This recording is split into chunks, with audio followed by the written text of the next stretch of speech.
Alexandra Levine welcomes you to the Alexandra Levine Live Podcast. Today, we've got a packed show, from breaking news to informative topics that will keep you well informed. So, please click the subscribe button to get notified of her upcoming episodes. If you like what Alexandra talks about, then please share the Alexandra Levine Live to others. Alexandra also looks forward to your comments during this episode. Tonight's Alexandra Levine Live Podcast starts now.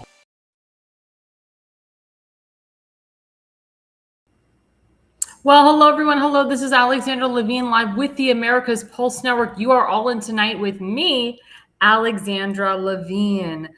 Oh my gosh, we have some strange and weird breaking news with former Secretary of Department of Homeland Security, Kristi Noem, and her husband. Let's put up this image.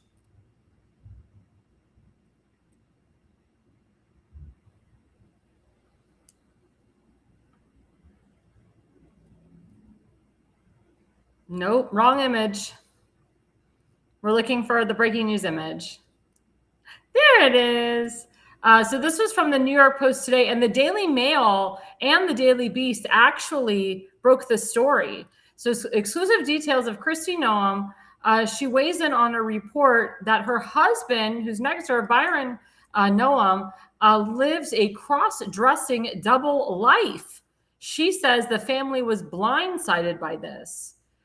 I cannot understand or rack my brain around this story.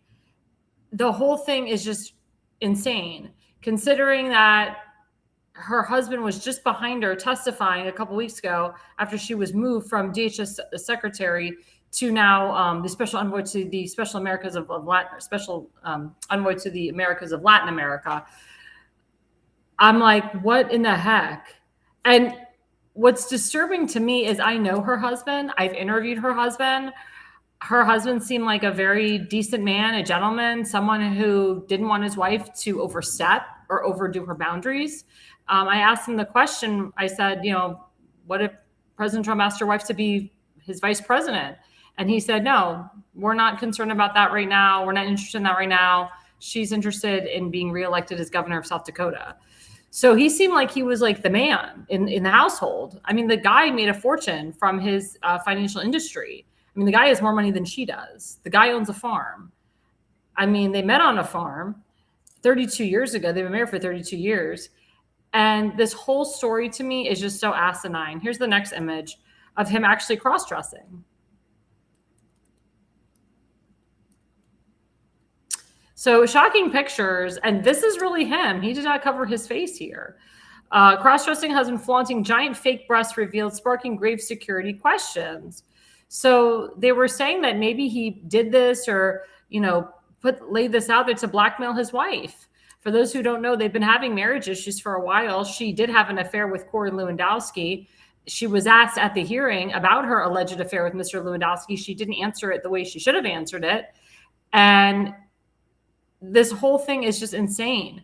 Now, they were saying that he was going on websites and looking at like good-looking hot women with great bodies. So he's like, well, I'm going to look like you and have a hot body with big boobs.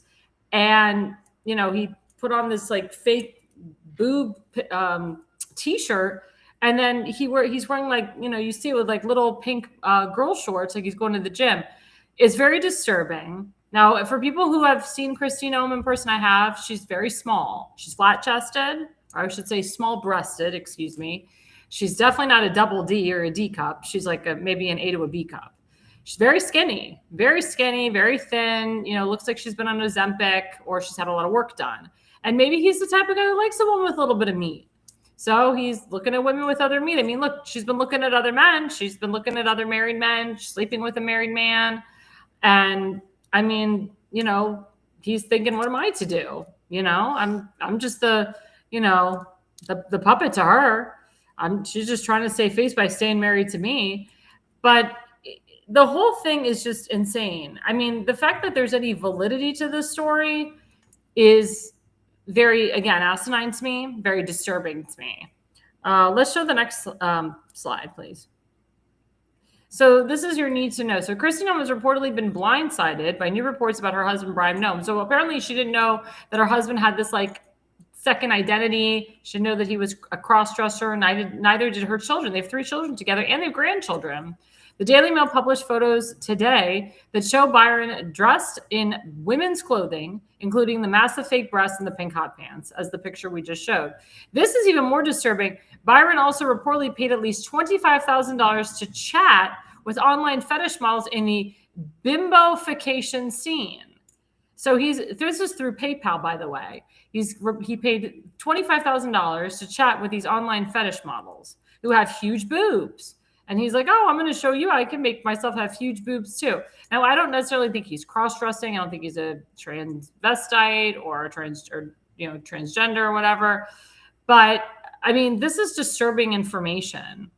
And again, it comes on the heels of her being removed from DHS DHS secretary. So maybe it was good that she got removed. Maybe people knew something that President Trump didn't know, or maybe President Trump had his suspicions, but President Trump heard about this and he weighed in on this and he's like, oh my God, if this is really true, I feel so bad for the family. I mean, this is sick and disturbing. We don't know how long this guy has been doing this, but as I said, I interviewed him years ago and he seemed very much in love with his wife. He talked about how they met. He talked about how he was excited because he was going to be a grandfather soon. And he talked about his life in South Dakota and how he met her and how he made his money and so forth. So it's very disturbing to me that this is her husband. It's very disturbing to me that this is like coming out as like a real story. But I mean, now people are saying, well, I guess she's justified having an affair with Corey Lewandowski. So this is why she had an affair with Corey Lewandowski, because her husband was dressing up in women's clothing, looking like a woman and paying $25,000 to chat with online fetish models. My question to my audience is, what do you think? Do you think the story is true? Do you think these are real photos? Do you think he really was like this? I mean, the $25,000 payment is, it's verified. You can look up a person's record and what they pay for, especially if it's like an open online thing. You can find what people pay for and what they charge. It's very sick and disturbing. As I said, I know this man. I interviewed him. I never thought in my wildest dreams this would be him. She's not so innocent either. She's a whore herself. So, the biggest difference between her and him is I don't think he cheated on his wife, technically, meaning he didn't have sex with another woman. He did, in a sense, cheat physically, and it was just still disgusting. But like I said, they're 2 peas in a pod, and I don't know why they're staying in their marriage. Maybe they have a hell of a prenup. I don't know. Maybe they didn't get a prenup. I don't know. But if I were the 2 of them, I would get divorced. This is just insane. They should both be embarrassed and humiliated and ashamed. If they're going to therapy and trying to work out their marriage, that's one thing. But this is so sad, and I'm sure that her marriage will be coming to an end, and Corey Lewandowski will be in the scene screwing her at a farm near you, or a farm near her, I should say. Another breaking news, which is very disturbing. So this guy, James A.L.L, who I know personally from Anne Arundel County, he's a Maryland Republican Party official and head of Annapolis-based GOP compliance at Aton Strategies, was indicted on wire fraud and money laundering charges unsealed yesterday, Monday, March 30th. A.L.L, treasurer for over 40 campaigns, is accused of defrauding an unnamed politician and a local tennis group. The unnamed politician, I'm just going to tell you who her name is. Her name is Kathy Szeliga. Kathy Szeliga is a huge rhino. She is the head of the Maryland Freedom Caucus in Maryland. She's the one that always, pushes against the transgender stuff and, men shouldn't be in women's locker rooms and whatever. But she's a huge rhino, huge never Trumper. And it's still listed that James A.L.L is her treasurer, which is really disturbing. Federal charges of wire fraud and money laundering were unsealed in U.S. District Court by Magistrate Judge Aaron Asian. A.L.L served as treasurer for more than 40 campaigns, including, like I said, Delegate Kathy Szeliga. Kathy Szeliga is up for re-election, by the way. The indictment mentions an unnamed politician and the Anne Arundel County Tennis Association, where A.L.L was listed as treasurer. FBI investigators previously questioned A.L.L in February 2026 regarding over $100,000 in inconsistent bank balances for Delegate Szeliga's campaign. Maryland GOP Chair Nicole Buharris confirmed that A.L.L is no longer a contractor for the party. And this is disturbing because A.L.L was very close to the Harrises. He worked with Andy Harris. He's been working with Nicole Buharris.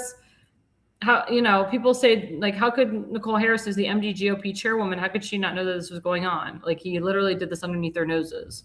Szeliga stated that her campaign began an internal audit and is cooperating with investigators, noting that a professional treasurer and someone I considered a fiduciary may have violated our trust. I mean, there's been reports against James A.L.L for years. I thought it was very disturbing that he was the treasurer for all these different campaigns. I said to myself, how does this guy keep it straight? But apparently he was funneling money from campaigns to pay off a loan for his yacht. His yacht is very expensive. And he's like, well, I need to pay off my yacht, so I'm just going to use the campaign funds that I get. And that's how I'm going to pay off my yacht, which is illegal, of course. So this guy should be going to jail for a long time. And I hate to say the people that were involved or knew about his behavior should go to jail too. This is Maryland Republicans. This is the Maryland GOP. That's why Maryland Republicans lose, because of these people, because of the shenanigans. And they don't care. They act like Democrats. And they're all rhinos, Republicans in name only. And none of these people are honest. None of these people have clean slates. And it's really sad. But you know what? In the end, Lady Justice comes through. And in the end, we find out who are the real people and who are the snakes. And James A.L.L, I'm sorry, he's a snake. And he should be held accountable for his crimes. I just want to say, I want to thank law enforcement. I want to thank local state government enforcement for going after him, for breaking the law, because nobody is above the law, including these damn rhinos. But let's turn to some good news. What does Paul Lemon say? So breaking, and we've covered this on my show in recent months, but Palm Beach International Airport is officially being renamed to Donald J. Trump International Airport as of July 1st. Governor Ron DeSantis has signed the bill. LFG, this is well-deserved. Florida is Trump country, which is true. Very, very true. And as you know, President Trump, he flies into Palm Beach International Airport on a weekly basis. Every weekend he's down there to Mar-a-Lago, because Mar-a-Lago is in season right now. They're heavily in season. And, it's very important. It's very, very important that we make sure that President Trump has a airport named after him. Now, some people have stated, why are we doing it now that he's president? We should wait till after he's president and rename an airport after him. I've had people tell me, well, why don't we put his name on a bigger airport? Palm Beach International Airport is like a small airport. It's not like a huge airport. Well, it depends on the state, depends on the governor.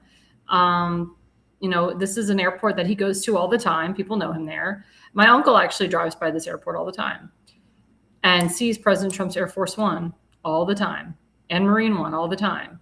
So kudos to Governor DeSantis for signing this bill. Governor DeSantis has been kissing Trump's behind a lot lately. For those who don't know, Governor DeSantis will be out of a job after the next election because he's term limited. Byron Donalds is the one who's supposed to win the primary and win the governorship. But what is Mr. DeSantis to do? What is he and his wife going to do? You think they're just going to walk away and be parents and just go live a life that they don't know? No.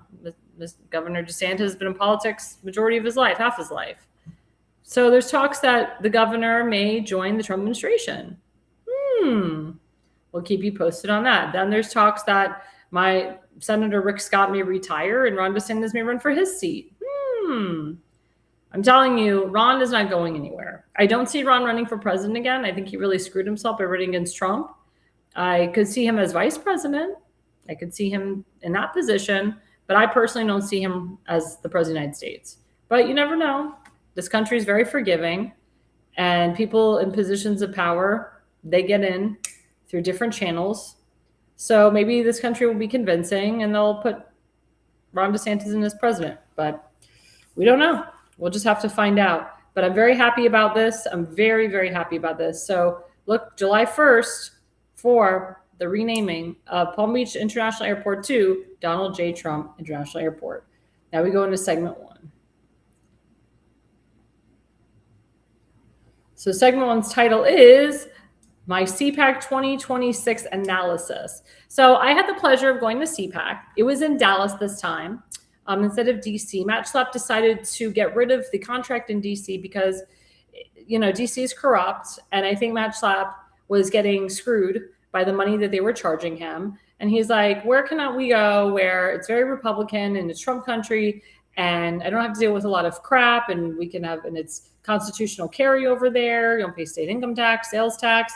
Let's put it in Texas. So that's where they had it. They had it in Dallas. But I'll be honest with you, there was not as many people as I've seen in future CPACs. President Trump did not speak, neither did J.D. Vance, neither did any heads of the cabinet under President Trump. So people are like, well, President Trump's involved in a war right now. It would look bad if he, took a weekend off or a day off to speak. Well, President Trump's never missed a CPAC except for 2016. So it's very unusual that he missed this one. It's very unusual the vice president didn't speak. It's very unusual Marco Rubio and Pete Hegseth didn't speak. And I think it's because CPAC, in my opinion, has lost its spark. Now, the theme was a very different theme than what we've seen. Yes, they had a lot of MAGA people there. It was America first. A lot of very, very hardcore conservatives didn't feel it was America first. They thought it was Iranian first. There was a lot of Persians at CPAC because they were all hyped up about Reza, who's the crown prince, coming to speak at CPAC. He was kind of the highlight of CPAC. So I figured maybe President Trump took a step away from talking at CPAC to give the moment to Reza Pavani, because they really want Reza to be the leader, to be the one in power. And President Trump is talking with Reza and Netanyahu on a daily basis about Reza taking over. And Reza wants to take over. He wants to get rid of the Islamic terrorist regime of Iran. And he said, I would love to have a great relationship with Israel. I would love Netanyahu to come here. I love the relationship that we have with President Trump. And let's keep this alliance going. And a lot of the Arab nations support this as well. But Reza said it's up to the Iranian people what they want to do. But he said a line that was very important. He said, we as Iranians, we would rather die standing than die kneeling. So basically saying we don't beg for our lives. We die with pride. And if we die with honor. But he's saying that we will fight to the end. We will fight to the death. And that's important to hear. But again, when I was there, I failed to see a lot of Americans that were supporting Israel. And they definitely were not supporting Iran, and they definitely were not supporting the war. And then you had Steve Bannon. He's the leader of the war room. He used to work for Trump. And Congressman Matt Gaetz from Florida, who I used to really like, really liked. And I know his wife and I know his brother-in-law. And Matt Gaetz has gone full anti-Israel, which is very sad because he used to be very pro-Israel. Steve Bannon and other people that are on the war room with him, they have just gone off to this anti-Israel war path. They're like, if you don't talk about America first, if you don't focus on the issues here domestically, screw what happens overseas, screw the foreign policies. We need to focus only on American policies. Yes, that's important. But if you don't fix what's going on overseas, then what happens in America is screwed too. I always tell people what happens over there always ends up here. We have a lot of illegal terrorists from foreign countries that have come here illegally that President Trump is trying to get rid of. If President Trump doesn't fix the foreign policy, then he can't fix the domestic policy. People don't understand. These illegals came from overseas. He's got to fix and build the relationships overseas. And the people in power overseas, they love him. The presidents and prime ministers of other countries, they love him. I've never seen such love for America from the Iranian crown prince, from a foreign leader.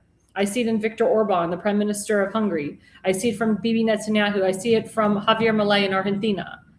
Why can't we get the majority of governors to support President Trump, regardless of party? Why can't we have that here? Why can't I see more American patriots being happy that President Trump is going in there and he wants to have peace? And this is not a long war. Everyone's like, oh, President Trump said I'm a no war guy. This is not really a quote war. This is not like Iraq and Afghanistan. This is something that has been going for 46 years that President Trump was the only person to have the balls to do something about it. But because Israel's involved, oh my God, Israel's the enemy. Oh my God, Zionists. You can't say the word Zionist, Zionism. Oh my God, it's a curse word. I'm so sick of it. There was a lot of anti-Israel and anti-Zionist people at CPAC this year. And CPAC talks about combating anti-Semitism. Now, I was at CPAC Shabbat. I was honored there. And that was a beautiful, beautiful Shabbat. It was all pro-Israel. It was all pro-Trump. There was no shenanigans. Nobody was, saying that we're not America first enough. That, I would say, was the highlight of the CPAC. That was one of the reasons I went to CPAC, was because of CPAC Shabbat, to be honest with you. It was the highlight for me. But again, the ignorant young kids, and I interviewed some of them, they really don't know what the hell is going on. But I can tell you, and they had a CPAC straw poll, that 85% of people support Israel, and 87% of people support what President Trump is doing with Iran, and 96% of people support Marco Rubio as the Secretary of State. Now, what's interesting to me is that I think it was like 53% of people supported J.D. Vance as the next president in 2028, but Marco Rubio was at 33%, so he's not that far behind. I can tell you, I support Marco Rubio for president more than J.D. Vance, and that's because J.D. Vance has said some things about Israel that don't sit well for me. And I'm not the only Jew that has said this, and this is regardless of political party. I've heard Democrats say the same thing, that they would rather have Marco Rubio than J.D. Vance. And a lot of Jewish Republicans say I'd rather have Marco Rubio than J.D. Vance. Now, you can criticize Marco Rubio all you want. He was part of the Gang of Eight. He was a rhino, never Trumper for a long time. People say he's establishment. Somebody said that Trump made a deal with the deep state to put Marco Rubio in as president. There's all these possibilities, theories, scenarios. But I can tell you that Marco Rubio has the experience and he has what it takes to be president. Also, you want a president in there that supports your allies and will work with your allies. I want a president that will support Israel and work with Israel. And I believe that Marco Rubio will do that. I believe that Pete Hegseth would do it too. Tulsi Gabbard, not so much. Definitely not. J.D. Vance. I could see RFK Jr. working with Israel. I could see John Radcliffe. That's about it. Pam Bondi. Pam Bondi does very well with Israel. She's done a lot in the state of Florida when she was the Attorney General working with Israel, with the Florida Israel Business Accelerator, FIBA. But look at what we have to choose from. But then I also have criticism from people that are saying, why are we discussing 2028? We're not even there yet. We got 2 years left to go. And we're all talking about who's going to be the next president. It's too much drama right now. The mainstream media is pushing a war, and they want you to choose between Marco Rubio and J.D. Vance. That divides the Republican Party even more. Republican Party is already divided. We have the alt-right crazies that are anti-Semitics. They're like white supremacists and KKK. And then you have the conservative movement, which is the same people such as myself. And then on the Democratic side, which there's hardly any more moderate Democrats. They've all switched to Republicans. And then you have democratic socialism, which is the minority trying to be the majority. So there's a lot of division in both parties, but the difference is that the Democrats stick together more than the Republicans do. The Republicans have to question everything. And they have to be too emotional and add drama. So as you know, every time I go to CPAC, I always wear something. I wear an Israeli flag on my dress. This time I decided to wear a flag, and we'll put up the first image. So the flag shows America on top and Israel on the bottom holding hands. So it shows that I am America first by having America on the top, and then I support Israel second. It doesn't show that I'm Israel first. It doesn't show that I put Israel first and foremost before any other country. But I can tell you that every other photographer came up and took a picture of that. I was interviewed by many people because of that flag draped over my body. I hung out with a lot of Iranians for Trump and a lot of Iranians that support Reza. And I can tell you that there was actually in the next images, I'll get more into detail about that. But I wore this to show that we support Israel, that we will stand and support our ally, and that we can depend on Israel when we need them, and vice versa. Let's put up the next image. So this was actually a picture of the Gaylord in Texas. It's a much bigger Gaylord than the one in DC. And up at the very top, you can't see it because it's not nighttime, but they had a sign saying CPAC all over the place. And it was very beautiful. Like, it was a really, really beautiful ceiling of CPAC. And I loved it. Like, I really loved how they demonstrated this. I mean, every other restaurant you went to was a saloon, a lot of bars, a lot of things to do at that hotel itself. Let's put up the next image. So this I want to get into. So before you even get to the Gaylord, they had a flag wave signing. So what flags are there? You have the United States American flag, you have the Iranian flag, and you have the Israeli flag. Now, some people at CPAC, they lied and said that they saw a bunch of foreign flags. There was only 2 foreign flags, the Iranian and the Israeli. The American flag was first and foremost and hanging up straight high. I didn't see a Mexican flag. I didn't see a Guatemalan flag, an Ecuadorian flag, a Peruvian flag. It's not like when, they had the riots against ICE type of thing. No, they had 3 flags: America, Israel, and Iran. And let me tell you something. It was so beautiful as a Jewish person to see that. It was so beautiful as a Jewish person to hear the respect and love that Reza gives to the Israelis as well as to the American people. Let's put up the next image. So again, it shows more of that flag wave signing. It shows, again, the Israeli flag, the Iranian flag, and the American flag. So all these people that went to CPAC that claimed all they saw was foreign flags, they're dead wrong. And a lot of these people that said things about CPAC, a lot of them are alt-right people. A lot of them are like hardcore conservatives. Don't believe we should be giving money to Israel. Don't believe we should be going to war with Israel. Again, they're on the wrong side of history. They don't understand what Trump is doing. That's why I thank the Lord that they're not in positions of power, because they would really ruin our country first and foremost. Let's put up the next image. So again, another image of a woman holding an American flag up high with an Iranian flag, and yes, there's an Israeli flag right there.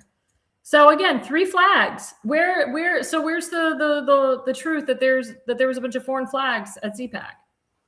Now, again, I told you the vibe of CPAC was very different than what I've seen in previous years. I hope that next year's CPAC will be better. It's going to be in Florida, Orlando. I hope that President Trump speaks. That's why it's very important that Republicans win hardcore in the midterms, and then we keep the House of Representatives Republican. We expand the House of Representatives Republican. But again, the lies that people told about a bunch of foreign flags at CPAC. This was a beautiful thing to see. As a Jew, as I said, I was very happy with this. I wasn't offended. I loved it. It was very nice to see Iranians stand shoulder to shoulder with me, saying they love Netanyahu. Am Yisrael Chai, I heard, which means Israel of life, or to life with Israel. So people that were pissed, they need not to, they shouldn't have been pissed. A lot of people jumped the gun. Again, you work with logic, not emotion. Let's go to the next slide. So this was really interesting. So I was very happy to see this organization. It's called We Are the Zionist Generation. This guy had a t-shirt saying, I'm an American Zionist. And they put this booth all, in the back. These people happened to be at CPAC Shabbat, and they spoke about their organization. This was the only pro-Israel group that was at CPAC. Everything else was anti-Israel. Everything else was crapping on the Jews. There was a guy named Eric Prince who got up and he was very negative about President Trump in Iran, and talked about how we shouldn't have foreign governments controlling what we do. We shouldn't have foreign governments involved. He's a moron and an idiot. And a lot of people were sick of the anti-Israel rhetoric that was coming out of people during CPAC, during these speeches. So I'm very happy that this organization was there. The guy to the far left with the gray hair organizes the organization. I did ask him to come on my show. I will be interviewing him, because we need to define the word Zionism for people in my audience and for people nationwide or worldwide. The word Zionist is not a curse word. To be a Zionist is a good thing, not a bad thing. To support Israel's right to exist is a good thing. And you will walk beside Jesus or whoever you worship in the kingdom of heaven if you support and stand with Israel. And everyone's like, well, it's okay if I criticize the Israeli politics. The problem is people don't understand what they're criticizing, and they attack Netanyahu and they don't understand why. And then they call him a Zionist this and a zealot and that. And I'm like, okay, well, now you're attacking Zionists. And then people say, well, I don't like Zionists. I'm anti-Zionist, but I support Israel. I support some Jewish people. No, you can't. That doesn't work. If you're anti-Zionist, you're anti-Israel. And if you're anti-Zionist, it means you hate Jews. You are anti-Semitic. I know people don't want to hear it. I know they don't understand it. And that's the propaganda that the left pushes on TikTok and so forth. But anti-Zionism is anti-Semitism. And if you have a problem with me saying that, I don't give a damn. Because I'm wiser than you on this subject. And I know the subject really well. And there's anti-Jew Jews. There are Jews out there that hate Israel, that hate being Jewish. And they're loud and proud about it. But we have to call out the hate. So I applaud this organization, this American Zionist organization. I'm glad that they were at CPAC. I'm glad that there was at least one organization besides CPAC Shabbat, which is with the young Jewish conservatives, that supported Israel, that supports the Jewish people and American Jews nationwide and worldwide. Let's go to the next image. So who is this? So this is Jewish comedian Rob Schneider. So Rob Schneider is a former Democrat. He lived in California. He moved from California to Texas because he was so sick of Gavin Newsom and the taxes and how the state of California was turning out to be. So now he tours all over the country and he's doing great and he's funny as hell. And he loves Trump. He supports Trump. And he was doing a skit with Real America's Voice and Real America's Music. And he was just hysterical. And, you know, he always talks against Ilhan Omar, always talks about the Somali fraud, says, you know, don't leave your child with someone from Somalia. Don't have an au pair from Somalia. He's hilarious, but he's right. He's right. And his wife is very supportive of what he does, which is very important. You do want to have a spouse by your side that understands your politics. It becomes very dicey when you don't. And it was just a pleasure. It was such a pleasure to see him and to hear what he had to say. Let's go to the next slide. So this is my friend Brandon Struck. Brandon Struck is the founder of #Walkaway, which is, you know, telling everyone to walk away from the Democrat Party. He himself was a hardcore liberal and walked away from the Democrat Party in 2018, never looked back, and created a big organization. And he talked about his relationship with Mark Levin and Tucker Carlson. He said, they're both my friends. I'm not going to, you know, not talk to one over the other. I'm not going to silence one over the other. And he said, there's no reason that I can't be friends with both. And I do not have to choose. And I'm not going to choose because someone tells me to choose. I'm going to be my own independent person, do my own independent research, and I'm going to choose who I talk to and who I interview with. And he was just being very honest and objective. And there's nothing wrong with that. I love the fact that he supports Mark Levin. I love the fact that he supports the Jewish people. He was at CPAC Shabbat with me a couple of years ago, and he has gotten a lot of Jewish people to leave the Democrat Party. What happened to Brendan Struck was BS. He was completely screwed over. He got, you know, unfortunately, he was arrested after he wasn't even near the Capitol on January 6th. And I mean, it completely changed his life, probably forever. But now he's getting back his revenge. And I support his fight. I support his fight to combat the corruption of the government, because the government screwed him. So he's not going to allow anybody else to get screwed over. But he has a big voice and a big following. I've supported his movement from the beginning. I've done a lot of events with him. Tim Fiesenmaker and I have done a lot of events with him. We will continue to do events with him. He has done a lot of events with Tim. He supports Tim a lot. And he's all about freedom of speech. He will never take your freedom of speech away from you. He just doesn't like hate speech. Let's go to the next slide. So this is Todd Crisley. Todd Crisley, as you know, he and his wife were arrested. They were convicted of wire fraud and different charges. He said they were falsely accused, and the judge was going to have him in there and his wife for 25 years. His daughter Savannah was pleading with President Trump to take a look at their case to see if they can lower her parents' sentence and pardon their parents. And she is like a big voice, big Republican. CPAC gave her a voice. And because of Savannah's efforts, her parents were pardoned by President Trump. And they're going back on the road. They're actually moving to Texas from Georgia, and they're starting a new show. So we're going to look for that. And I used to watch his show, Grizzly Knows Best. I used to watch it on Bravo. But, you know, he, you know, says I'm innocent. I mean, he's been saying it for years. My wife and I were innocent. And he thanks President Trump every day for pardoning him, and he's a big supporter of President Trump, big supporter.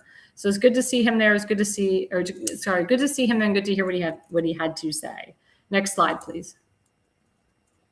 So this was John Solomon with Dean Cain. Dean Cain was Superman back in the day. He also enlisted to be an ICE agent. Dean Cain has gone full out for Trump, big Trump supporter. Jonathan Solomon also has his own network, and he's on Real America's Voice as well. So Real America's Voice had a lot of celebrities featured up there, and a lot of big names like John Solomon and so forth up there. And, you know, it was good to see Dean Cain. Dean Cain was very sweet. He came up to everybody and just was very personable. Next slide. So again, this is the highlight of CPAC. Reva Pavani, he is the, or Pavlani, excuse me, I'm butchering his name. He's the Iranian crown prince. So CPAC erupts in silence as exiled Iranian crown prince Reza Pavlani delivers a massive line at CPAC. He says, President Trump is making America great again. I intend to make Iran great again. And there was thunderous applause when he said that. There was a lot of people that were in support of the crown prince there. I support him. Like I said, I hope that he takes over. As you know, his father was huge in Iran. So he wants to take over. He wants to be, you know, the guy in charge. But he said it's up to the Iranian people to take back their country.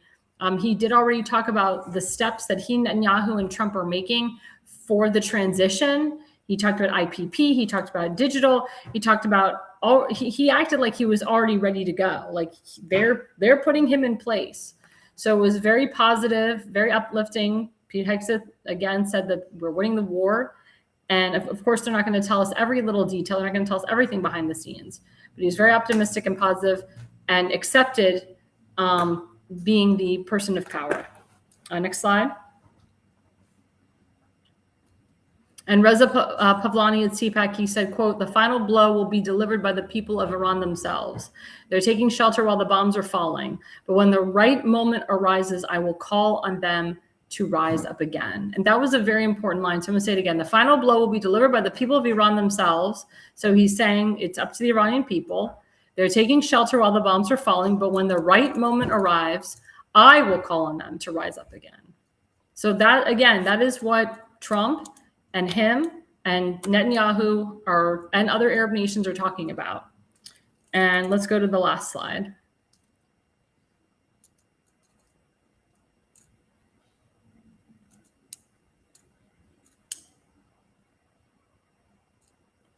No, I thought I had another one in there.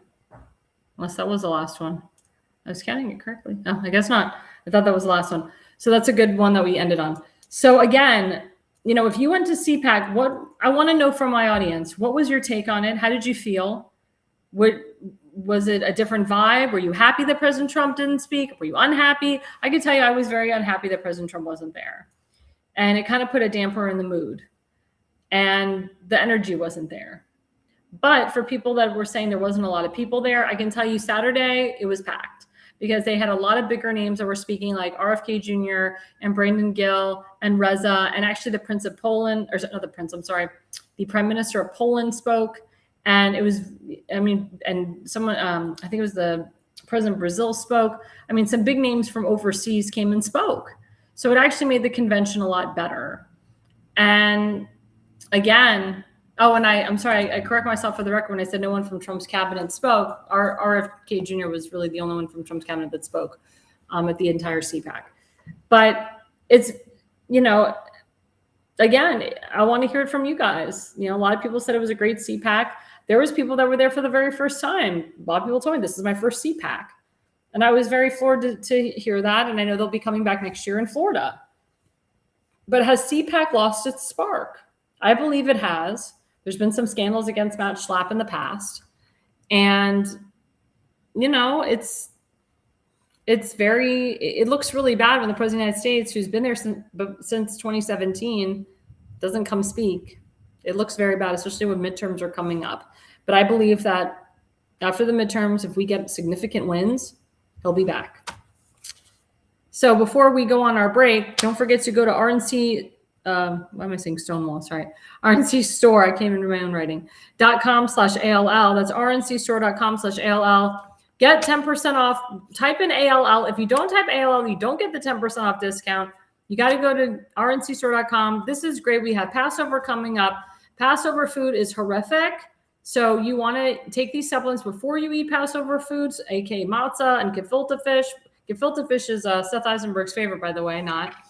And of course, after you're done with that Passover food, because kosher for Passover cakes are disgusting, you want to detox yourself. You want to clean yourself out of all of the kosher for Passover food that's going to make us all gain 20 pounds. But I advise everybody to just eat matzah for one day, even though it's 8 days. Eat matzah for a day. Just eat plain food, potatoes, vegetables.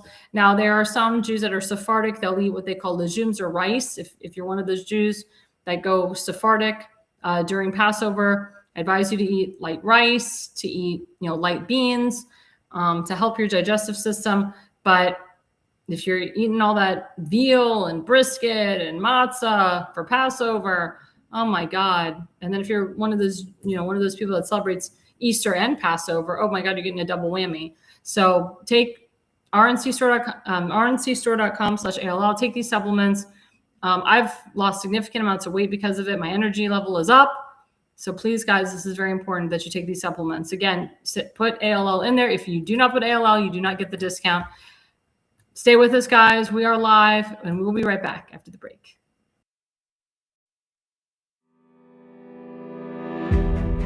Hi, I'm Alexandra Levine. I'm a professional opera singer, actress, TV, and radio personality.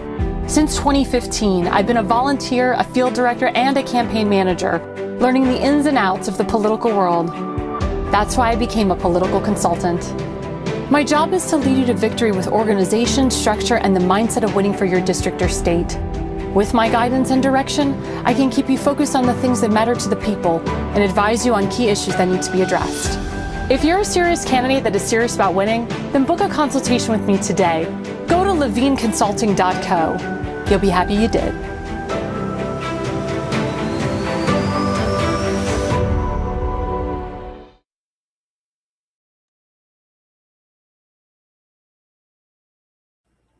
Well, hello, everyone. We're back. I'm Alexandra Levine, live with the America's Pulse Network. Don't forget, we are live at America's Pulse Network. Like and subscribe to us.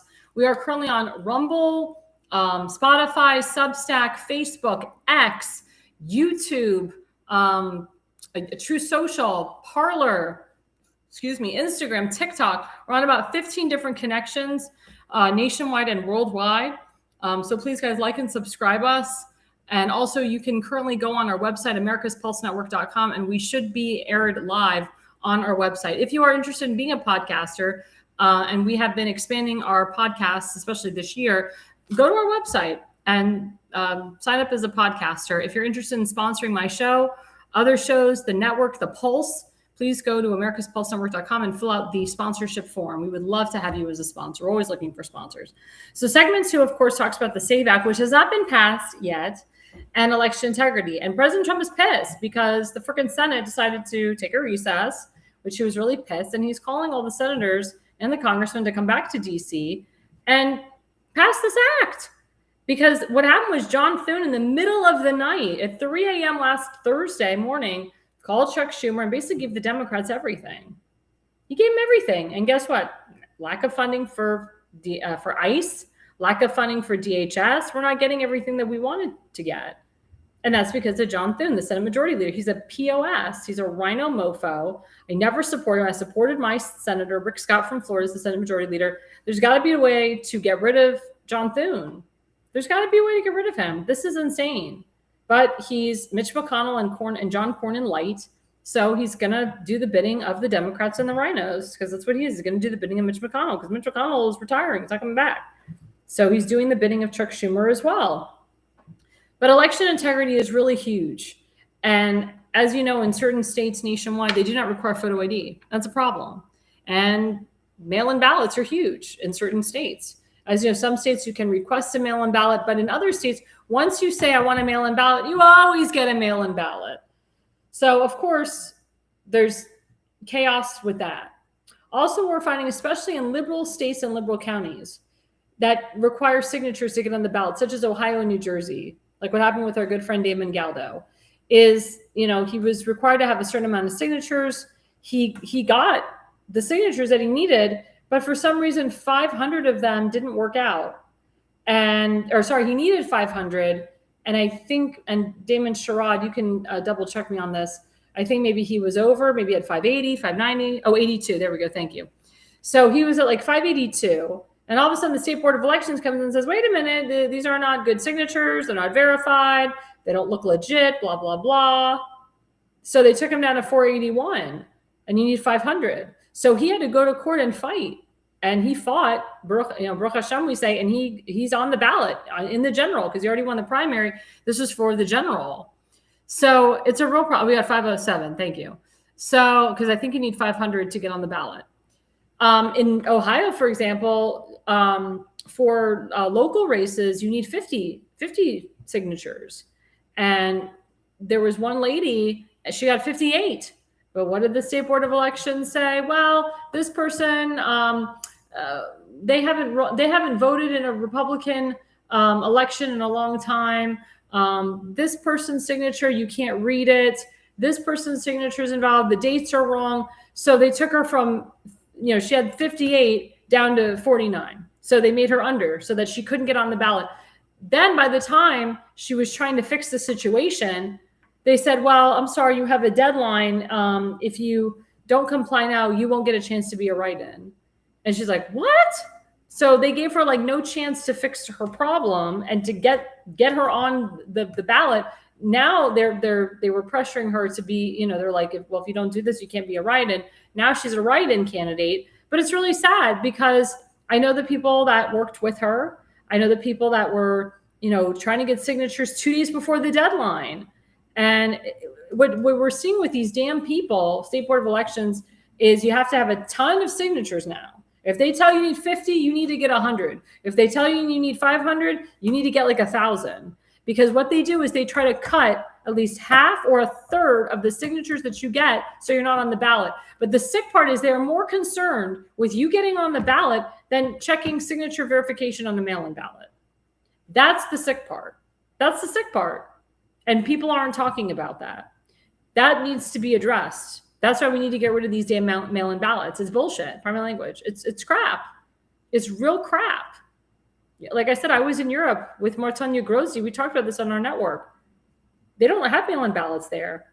They don't have them.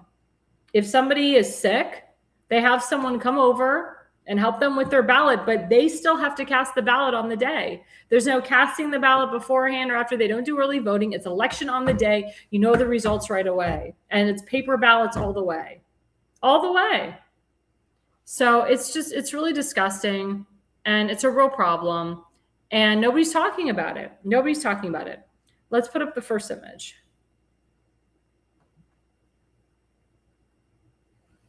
That's not the first image. There we go. So this was a big story that happened out of Palm Beach County. Palm Beach election volunteer arrested for stealing encrypted access key and computer equipment days before Democrat wins special election by 800 votes. The district includes Mar-a-Lago, which is President Trump's district, which he won a significant percentage in 2020 and 2024. And they said the district includes Mar-a-Lago. Investigators fear the key could be reverse engineered to tamper with voter registration. If it's happening in Florida, it's happening everywhere. Let's go to the second slide. So the second slide is a volunteer at the Palm Beach Elections Office. He was arrested after allegedly stealing an encrypted access key and computer equipment just days before a special election. The Democrat candidate won that race by 800 votes in the district that includes Mar-a-Lago. Investigators again are concerned the stolen encryption could be reverse engineered to compromise voter registration systems. The theft was reported after the election. Of course, that's what always happens. And the items were recovered from the suspect's home, along with a large amount of electronic devices. This case raises serious questions about election integrity, even in a state like Florida. And I'm a resident of the state of Florida. I vote in Florida. And I've told my governor, Ron DeSantis, to get rid of the damn machines. Because this was a volunteer that literally stole one of the machines and effed with it at his home. Where were the election judges? Where was the State Board of Elections? Where was the law enforcement to stop this guy before it happened? There's camera footage of him taking it And again, people are like, oh, it's the machines, it's the machines. Are the machines AI? How do they work, huh? Human beings have to mess with the machines. Yes, we're in an era of robotics and AI, but not when it comes to these machines. So how did this happen? My friend William Newton coined the term corrupt internal election personnel. That means it is an inside person, an inside volunteer who was not heavily vetted, stole this machine. And there's a lot of inside people, like we saw in Georgia in the 2020 election.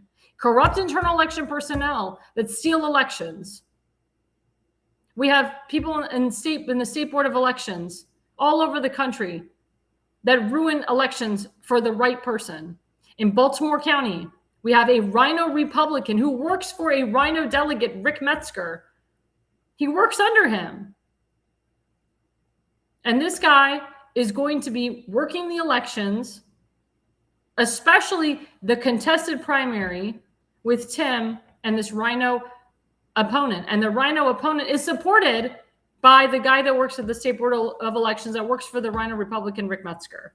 I've called upon the State Board of Elections to remove the guy that works for the Board of Elections in Baltimore County.